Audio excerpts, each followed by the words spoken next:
నేనైతే ప్రస్తుతం పత్తి చేనులో ఉన్నాను. సో, చాలామంది కాదు కానీ కొంతమంది రైతులు ఒక చిన్న లాజిక్ అనేది మిస్ అయితున్నారనమాట. మనం ఇచ్చేటువంటి రసాయనిక ఎరువులు ఎంతవరకు పనిచేస్తున్నాయి? అసలు ఆ రసాయన ఎరువులను ఏ వయసులో అంటే మొక్క యొక్క ఏ వయసులో మనం వేస్తున్నాము అనేది చాలా ఇంపార్టెంట్ విషయం అన్నమాట. దాని గురించి అయితే ఈ వీడియోలో డిస్కషన్ అయితే చేసుకుందాం. చాలామంది రైతులు ఏం చేస్తున్నారంటే మొక్క అనేది కేవలం 2 ఆకులు ఉన్నప్పుడు మాత్రమే ఈ రసాయనిక ఎరువుల్ని వేసేస్తున్నారు. మీకు చూపిస్తాను చూడండి ఆ మొక్క అనేది. ఈ విధంగా మొక్క అనేది మనకి ఈ విధంగా ఉన్నప్పుడు రైతులు ఏం చేస్తున్నారంటే ఈ రసాయనిక ఎరువులు అనేది వేసేస్తున్నారు. ఆ వయసులో ఉన్నటువంటి మొక్క యొక్క వేళ్ళనేవి అంతగా అభివృద్ధి అనేది చెందదనమాట.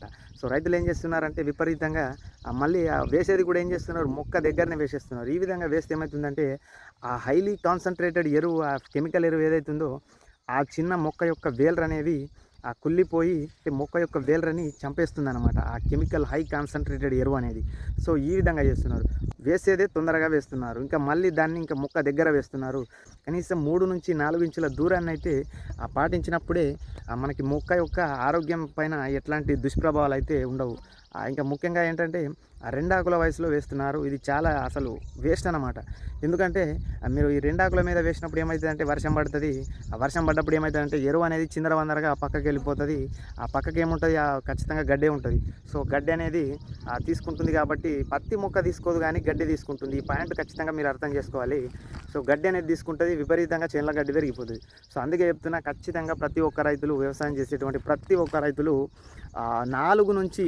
4-6 ఆకులు ఉన్నటువంటి పత్తికి మాత్రమే రసాయనిక ఎరువులు వేయడానికి ప్రయత్నం చేయండి.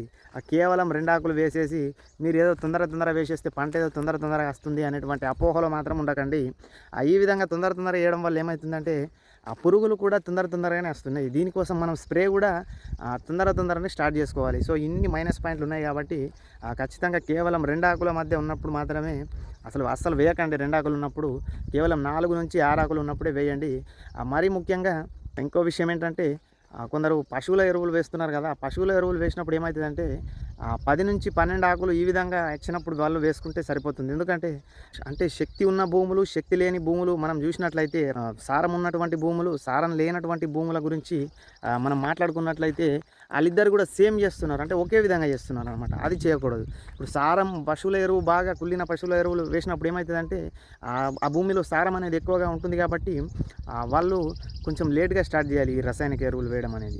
ఎవరైతే అసలు మేమేం పశువుల ఎరువే వేయట్లేదు, కేవలం ఈ రసాయన ఎరువుల మీదనే ఆధారపడుతున్నాం అనేటువంటి వాళ్ళు మాత్రం ఈ 4-6 ఆకుల మధ్య వేసుకుంటే మనకి వేళ్ళు అనేవి ఆ టైంలో పత్తికి మంచిగా అభివృద్ధి చెంది మంచిగా మనం వేసినటువంటి ఆ ఎరువుల్ని తీసుకునడానికైతే అవకాశం అయితే ఉంటుంది. మళ్ళీ ఇంకొక వరస్ట్ థింగ్ ఏంటంటే అసలు గడ్డి అనేది తీస్తలేరు. అంటే గుంటిక లేదా ఈ డౌరా అనేది ఆ చేనులో నడిపిస్తలేరు. కేవలం గడ్డి మందుల మీదనే ఆధారపడి ఏం చేస్తున్నారంటే ఒక్కొక్క చోట్ల చూస్తే పత్తి మొలకలు కూడా చనిపోయినాయి అన్నట్టు. అంత డేంజరస్గా ఆ గడ్డి మందుల్ని రైతులు వాడుతున్నారు. ఈ గడ్డి మందుల్ని కొంచెం తగ్గించి గుంటుక లేదా డౌరా లాంటివి మనం కల్టివేట్ చేసుకుంటేనే మన భూమి యొక్క నేల స్థితి అనేది ఆరోగ్యంగా ఉంటుంది. మొక్కలకు కూడా ఎలాంటి సైడ్ ఎఫెక్ట్ అనేది రాదు. కాబట్టి ఖచ్చితంగా ఆ గడ్డి కోసం రైతులు ఈ ఎడ్ల డౌరా కానీ లేకుంటే మిషన్ డౌరాలు కూడా వచ్చినాయి కాబట్టి అందుబాటులో. సో వాటిని కూడా వాడుకొని మనం గడ్డి తీసేటువంటి ప్రయత్నమే చేద్దాం ఎక్కువ శాతం. దాదాపు వీలైనంత వరకు ఈ గడ్డి మందులని ఎంత తక్కువగా వాడుకుంటే అంత మంచిది అనేటువంటి విషయం ఖచ్చితంగా రైతులు మైండ్లో పెట్టుకుంటే మన నేల యొక్క ఆరోగ్యం అనేది మరియు పత్తి మొక్కల యొక్క ఆరోగ్యం కూడా కాపాడుకున్న వాళ్ళం అవుతాం. ఇంకొక లాస్ట్ విషయం ఏమిటంటే ఈ పశువుల ఎరువులు వేసిన రైతులు మరియు పశువుల ఎరువు వేయని రైతులు ఒకే విధంగా రసాయనిక ఎరువులు అనేవి వాడుతున్నారనమాట. ఇది చాలా బ్లండర్ మిస్టేక్ అనమాట. ఎందుకంటే పశువుల ఎరువు వేసినటువంటి రైతుల పొలాల్లో భాస్వరం యొక్క శాతం అనేది ఎక్కువగా ఉంటుంది కాబట్టి వాళ్ళు డిఏపీలు వాడాల్సిన అవసరం లేదు. కానీ వాళ్ళు కూడా ఏం చేస్తున్నారంటే ఈ సారం లేని భూములు ఉన్నటువంటి వాళ్ళు ఏదైతే వాడుతున్నారో ఈ పశువుల ఎరువులు వేసినటువంటి వాళ్ళు కూడా భాస్వరం అంటే డిఏపీలని వాడుతున్నారు.